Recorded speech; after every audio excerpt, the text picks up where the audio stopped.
Hey, welcome to Howzer Channel.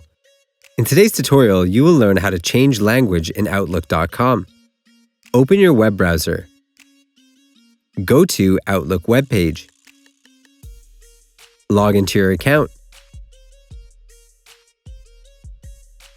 Click on the gear icons at the top right corner. Select View All Outlook Settings. Go to General. Select Language and Time. Go to Language. Choose the language you need from the drop-down list. Click on Save. Easy. That's it. Thanks for watching the video. Please like it and let us know if you use any of our tips and tricks. Subscribe to our channel. We upload new tutorials every day. See ya!